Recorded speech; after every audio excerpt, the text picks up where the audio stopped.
Hi, I'm Muhammed Hamdan and you're watching Nightline, the top stories. No decision yet on separate polls in Pakatan Harapan states.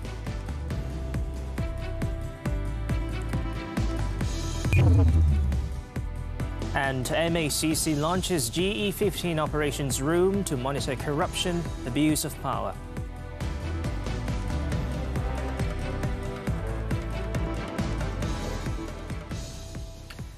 Good morning. There is no firm decision yet as to whether the three Pakatan Harapan PH-led states will dissolve their respective state legislative assemblies following the dissolution of the 14th Parliament on Monday.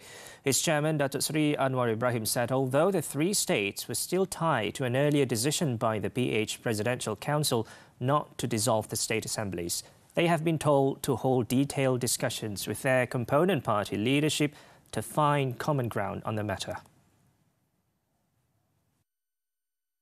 Kita telah minta supaya cara terperinci dibincang semula dengan pimpinan parti masing-masing. Okey. Supaya ada persefahaman bersama. Bincang semula ya. Datuk Seri Anwar, who is also PKR president, told this to reporters after the PH Presidential Council meeting in Petaling Jaya on Wednesday.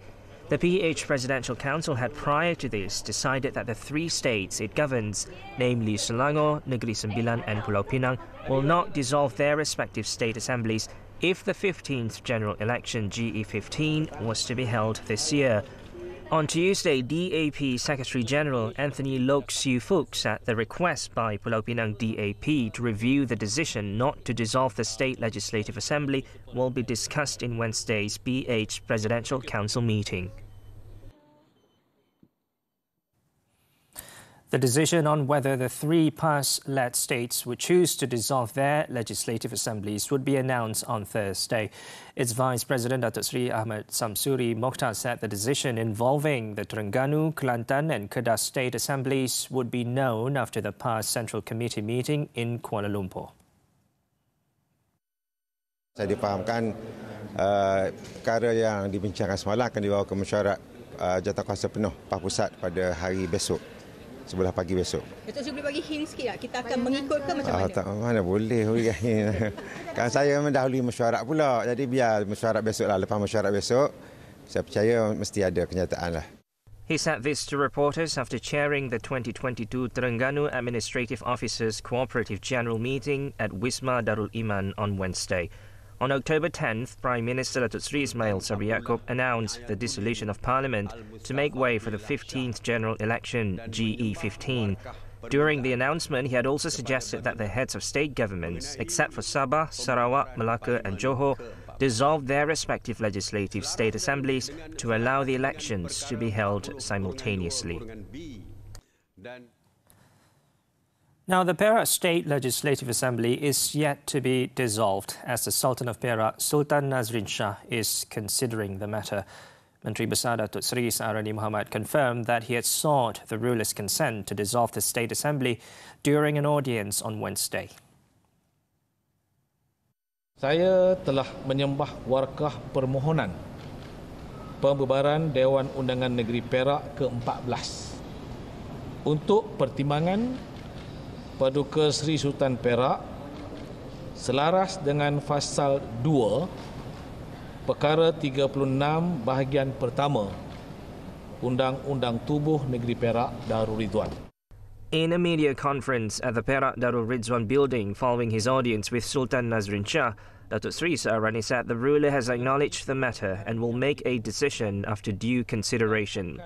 The Menteri Besar also said he had informed the Sultan of Prime Minister Datuk Seri Ismail Sabri Yaakob's advice to heads of state governments to act accordingly for state elections to be held simultaneously with the 15th General Election, GE15. Datuk Seri Saarani added that the power to dissolve the State Legislative Assembly now lies with the Sultan of Perak and the state administration will run as usual until then. Perak has 59 state seats, of which 25 are held by Barisan Nasional (BN), DAP with 15 seats, Amanah 5, Bersatu 4, PAS and PKR with 3 each, Parti Bangsa Malaysia 3, and 1 seat held by an independent. Moving on, the Malaysian Anti-Corruption Commission, MACC, has opened operation rooms in each state to monitor corruption and abuse of power during the 15th General Election GE15. Its Deputy Chief Commissioner for Prevention, Datuk Sri Norazlan Muhammad Razali, said that the 24-hour operation rooms will also make it easier for the public to channel information on the matter to authorities. Jadi kalau ada apa-apa perkara yang melibatkan isu-isu rasuah berkaitan dengan pilihan raya ini, maka kita akan mengkoordinasikan tindakan-tindakan ini bersama dengan agensi-agensi yang berkaitan. Datuk Sri Norazlan said this after officiating the closing ceremony of the Institute of Higher Education Anti-Corruption Debate Competition, MACC Chief Commissioners Cup, at University Science Islam Malaysia in Nilai on Wednesday. He also said that the operation rooms were opened as soon as Parliament was dissolved recently. He added that the MACC will also work closely with the Election Commission, EC and police to ensure the polls are corruption-free.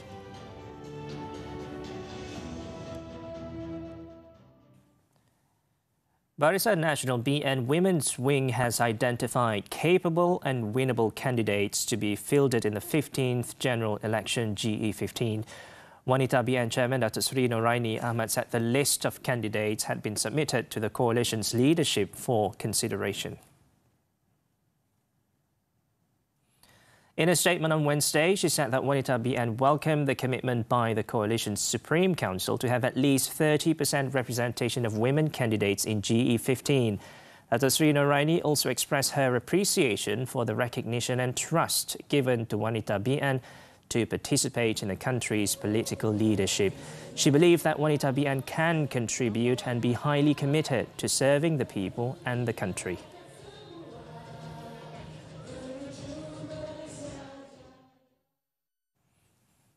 PKR candidates for the 15th General Election GE15 will be finalised by October 19th. In a social media post, Party Deputy President Rafizi Ramli said that a total of 1,673 candidates had registered their candidacy at its website, calonkeadilan.org, as of 10 a.m. Wednesday. According to Rafizi, PKR would rigorously appraise and vet the candidates to ensure that their competitive edge against rivals. The shortlisted candidates would then be jointly decided by a committee chaired by him and the party vice presidents. The list will then be submitted to PKR President Datuk Sri Anwar Ibrahim for the final selection. Rafizi, who is also PKR Election Director, claimed that studies have shown that a candidate's credibility consistently accounts for 50% of the criteria for an elected representative picked by voters. He said the candidates would be evaluated on 5 aspects: their seniority in the party, strength of their machinery, education and expertise, contribution to the community, as well as social media reach. The selection of candidates is more democratic by involving all levels within and outside the party to ensure that the views of all levels, including voters and grassroots leaders, are taken into account.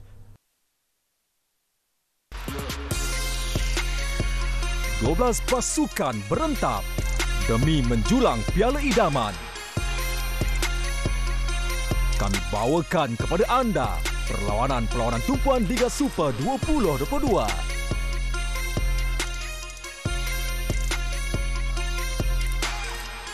Hanya di TV 9 dan Astro 149.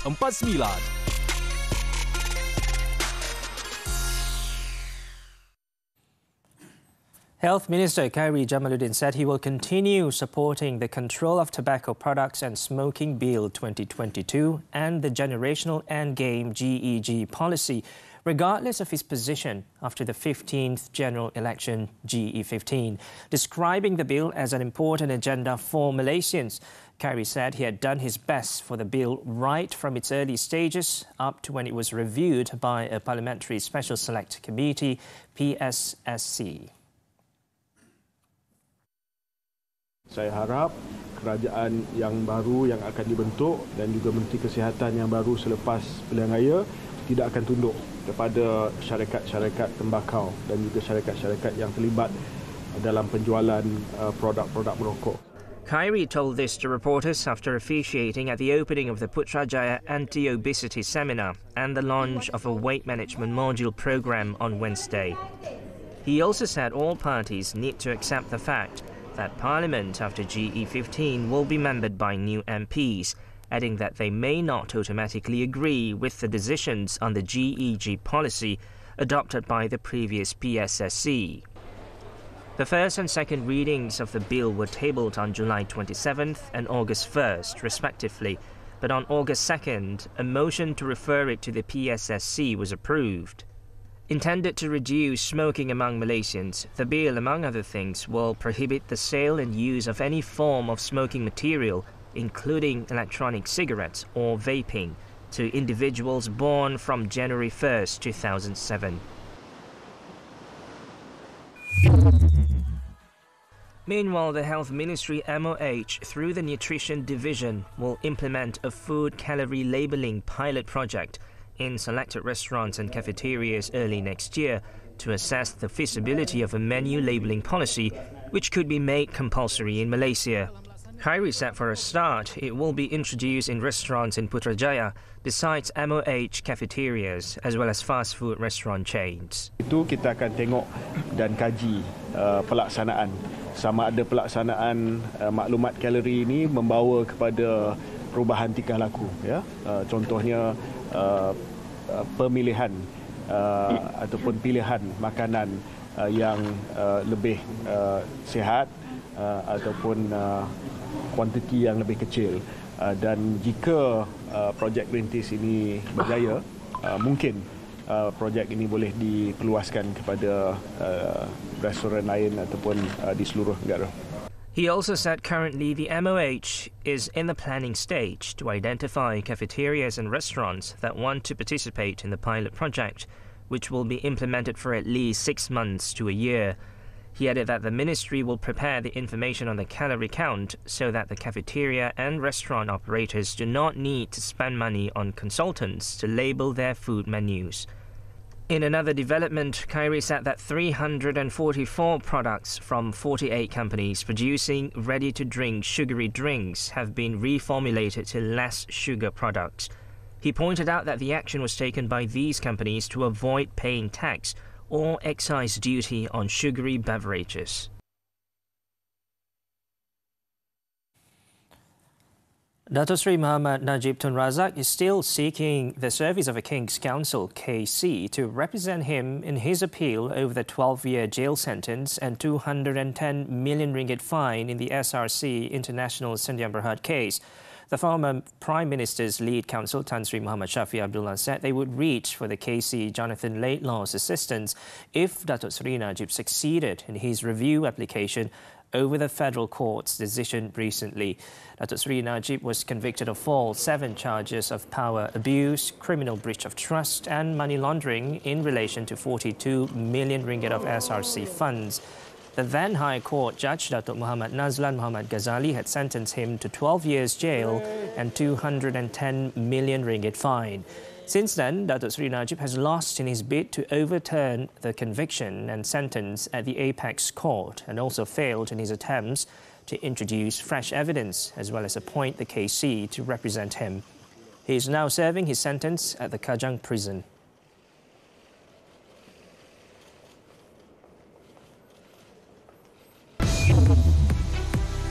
Suu Kyi gets 6 more years in jail. More from the Foreign Front when we return.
onto the foreign front. Myanmar's junta on Wednesday sentenced ousted leader Aung San Suu Kyi to another 6 years in prison for corruption, taking the Nobel laureate's combined jail term to 26 years. Charged with accepting bribes, a court found the 77-year-old guilty on 2 counts of corruption and sentenced her to 3 years in jail on each count. The court ruled that the sentences would run concurrently, meaning that 3 years have been added to her already hefty prison sentence. In the latest case, Suu Kyi was accused of taking bribes of $550,000 from a businessman named Mong Wake. She, however, called the accusations against her absurd and denied any wrongdoing. The ousted leader is also on trial for 5 other corruption charges and currently being held in solitary confinement in Naypyidaw.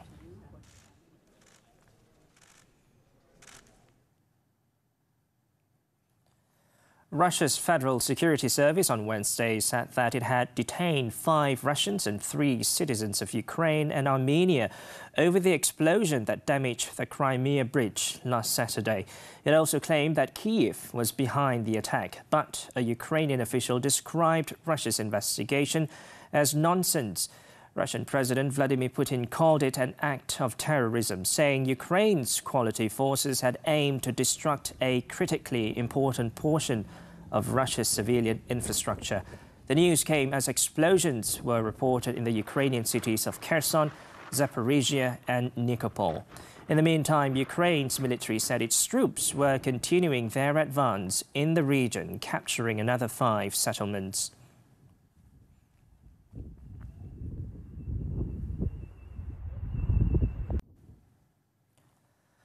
In other news, striking French fuel refinery workers voted on Wednesday to continue their stoppages and blockades, defying threats from the government to force them to return to their jobs.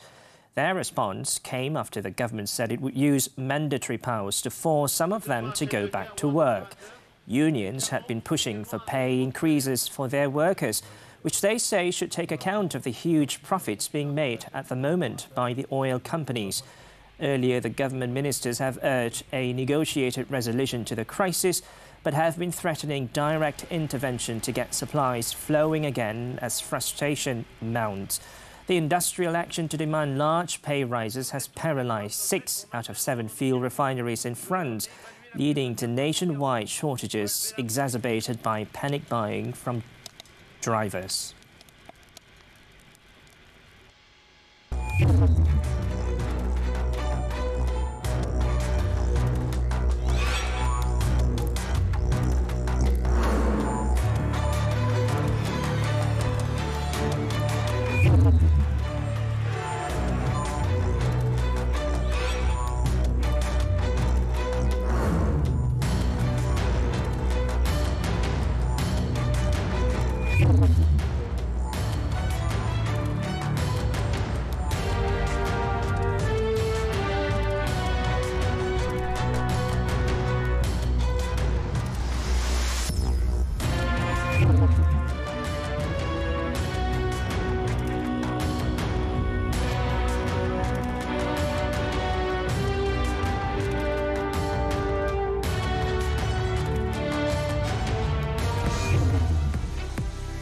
Milano claims Stage 2 actions from the LTDL after this short break.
2022 Le Tour de Langkawi, UAE's Team Emirates rider Juan Sebastian Molano shifted into top gear in the final 300 metres to win Stage 2 from Kuala Kelawang to Raub as sprinters dominated the race for a second consecutive day.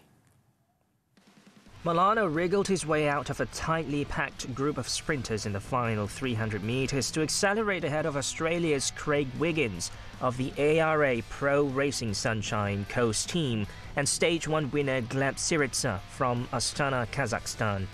The Colombian rider hit the tape for his 20th career win in the LTDL with a time of 4 hours, 9 minutes, 20 seconds in the race that was held over a distance of 178.9 kilometers.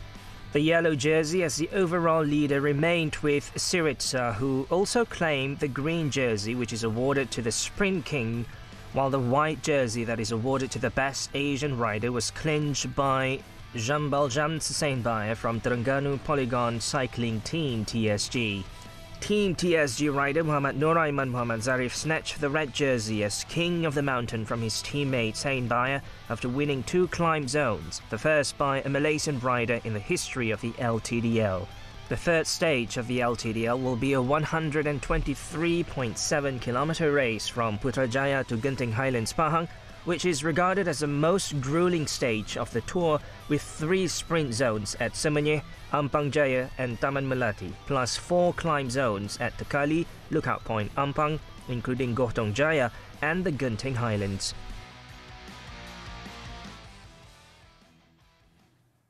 Now turning to football, the Super League, Melaka United and Sarawak United have been kicked out of next season's campaign after failing to meet club licensing requirements. The Malaysian Football League MFL on Wednesday revealed that 16 teams met the criteria to play in the revamped top-tier competition. According to MFL CEO Stuart Ramalingam, Melaka and Sarawak failed to meet the financial requirements to play in the league. Both teams, however, have until October 19th to appeal. Dua pasukan tidak menerima lesen, kita akan kekal dengan format 16 pasukan. Sama seperti idea atau plan untuk 2024, di mana kita ada 16 pasukan. Tahun 2023, jikalau dua pasukan ini tidak berjaya dalam proses appeal rayuannya, kita akan kekal dengan format 16 pasukan Liga Super. Melaka failed to submit receipts of salary payments to MFL, while Sarawak United have 2 pending cases involving former players Sandro Mendonça and Taylor Regan with FIFA. JDT, Kedah Darul Aman FC, Negeri Sembilan, Penang, PJ City, Seri Pahang, Selangor, Terengganu, KL City, Sabah, Kelantan, Kuching City, Kelantan United, Perak, Police and UiTM were granted licenses for the new season. And still to come, celebrity preacher charged with sexually assaults.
Preacher Azman Shah Alias, or better known as PU Azman, was charged in the Seremban Sessions Court on Wednesday with 5 counts of sexually assaulting 2 teenage boys in February and July. The 41-year-old pleaded not guilty after the charges were read to him before Judge Datin Suritabudin, who fixed December 8th for case remention. 3 of the charges involved sexually harassing a 17-year-old victim in the living room and inside the toilet of a house in Taman Tiara Sendayan in Nilai on July 6th.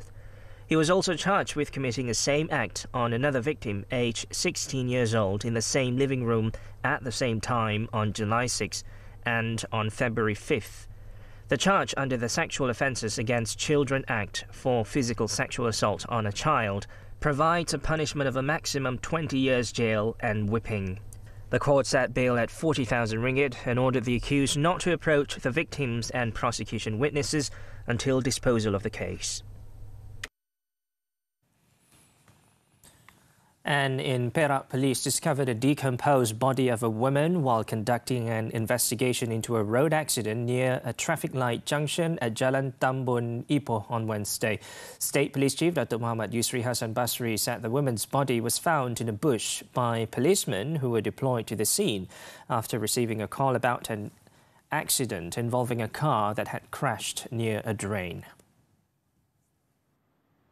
In a statement, he said when authorities arrived at the scene to conduct investigations, they detected a foul stench, which led them to the body, situated about 2 meters from where the Proton Iswara aerobac, driven by a man, had crashed. The woman's remains were fully clothed, and there were no signs of injuries on the body, which was later brought to the Raja Permaisuri Bainon Hospital's forensic department for post-mortem to determine the cause of death. The case had been classified as sudden death pending the result of the post-mortem. It was also learned that the man involved in the accident was in stable condition and currently receiving treatment at the same hospital.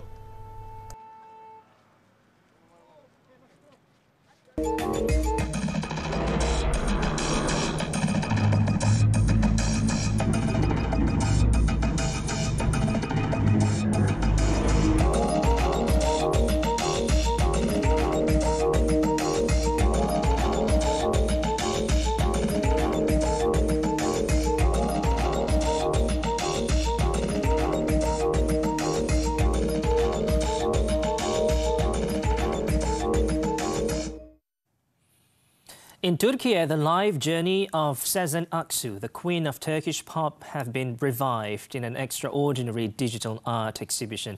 In the exhibition, images, videos, 3D and 2D animations on the floors and walls inside the museum are presented as part of a 25-minute experience. Let's take a look as we wrap up Nightline this time around. With that, I'm Muhammed. I'm Hamdan. Thank you for watching and stay safe.